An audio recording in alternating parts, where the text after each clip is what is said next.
Terraria has many weapons, like a lot, and in today's video, I'll show Terraria's most forgotten weapons and if they are even worth using. Make sure to like and subscribe, own if you want to, and let's get into it. We are first going to start off with the hard mode ore weapons, and these things are just absolute garbage. Like, you get these weapons once hard mode starts, and they're still weaker than some of the late hard mode weapons. Let's do a fair comparison. We have the Knight's Edge, which you can get after Skeletron, and then we have the Mithril Sword, which you can get by defeating the Wall of Flesh, and mining the second tier of pre-hard mode ore. And it looks like the Mithril Sword does more damage per second, so it must be better, right? Well, sure, it may be better for damage, but the Knight's Edge, you can get it way earlier, has way better range, and by the time you get the Mithril Sword, there is way better options like the Banana Rain or the Flying Knife. And it's not that hard to kill the biomimics with pre-hard mode weapons, so what are even the point of these when they're just way better options? Like, how many of you guys actually crafted the Adamantite Glaive? Next up, we have the Book of Skulls, and I think everyone knows this weapon is just super underwhelming. And the funny thing is that this is Skeletron's only weapon drop, and this is what you get. If any weapon needed a rework, this would be somewhere at the top, and Solar can compete with it by the time you get it.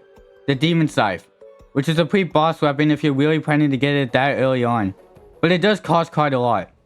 But even then, it's still not even close. The Bloodthorn can be gotten from the Hemogoblin Sharks, which makes this thing quite hard to get since nobody really fishes during blood moons, and from the looks of it, this weapon doesn't actually look too bad. Now, I haven't really used this weapon at all, but from what I've seen, it can actually do pretty well against standard enemies. Although again, some weapons just do it better, and they're just way easier to get. Like, this weapon has a drop chance of 12.5%. And let's be real, nobody's fishing for that one for one item, which might easily be outclassed. The only thing cool about this weapon is just how it looks. So overall, not only is this weapon super hard to get, it's just a decent weapon. Let's move to the ranger side of weapons and talk about the Electrosphere Launcher. And this weapon is interesting. It looks cool, but you get this after Golem, so it must be good, right? Well, actually, it's way better than I thought originally.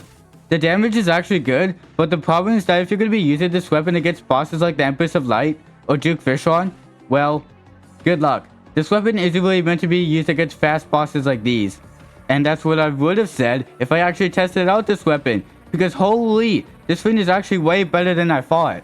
But at the same time, this weapon's like the Snowball Cannon, which basically just do a way better job while being gotten at the same time or even early as the Electrosphere Launcher.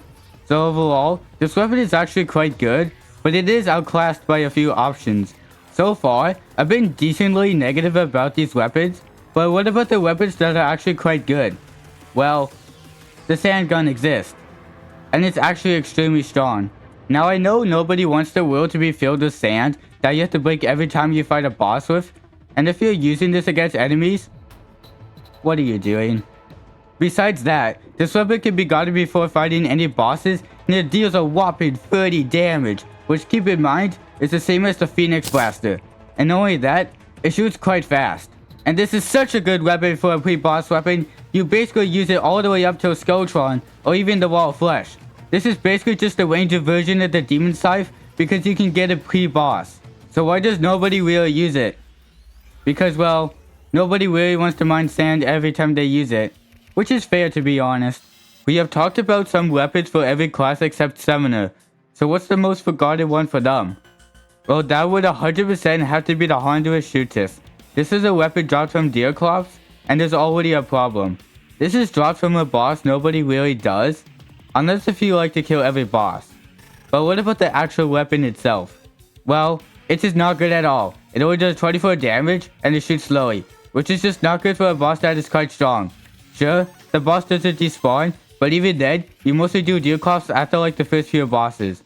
And the sentries from the Old One's army are just way better, not gonna lie. Although, to be fair, the Old One's army is after the evil boss. And speaking of the Old One's army, we have the Sleepy Octopod. This is dropped from the Ogre in the Old One's army tier 2, and is a true melee weapon. And it only does 50 damage, which is not a lot for a weapon you get after a mechanical boss. And it has extremely small range. It also only has a 20% chance to drop in expert mode or higher, and is just basically useless against flying enemies. And sure, it's better against crowds of enemies, but there's no events to use this with that makes it good at all. And that's all the weapons I want to talk about in this video. I know there are many more weapons like the Frost Daggerfish, Shadow Flame Hextall, Toxic Harp, Blade Tongue, or literally just 50% of hard mode weapons, but I think that's all I'm going to talk about. I'm actually quite surprised how little weapons there are in pre-hard mode that are forgotten. Of course there's still a good amount, but it's way less than hard mode. Well, that's it for this video. Please let me know if I'm wrong about these weapons, or let me know what weapons you think are forgotten in the comments down below. And goodbye.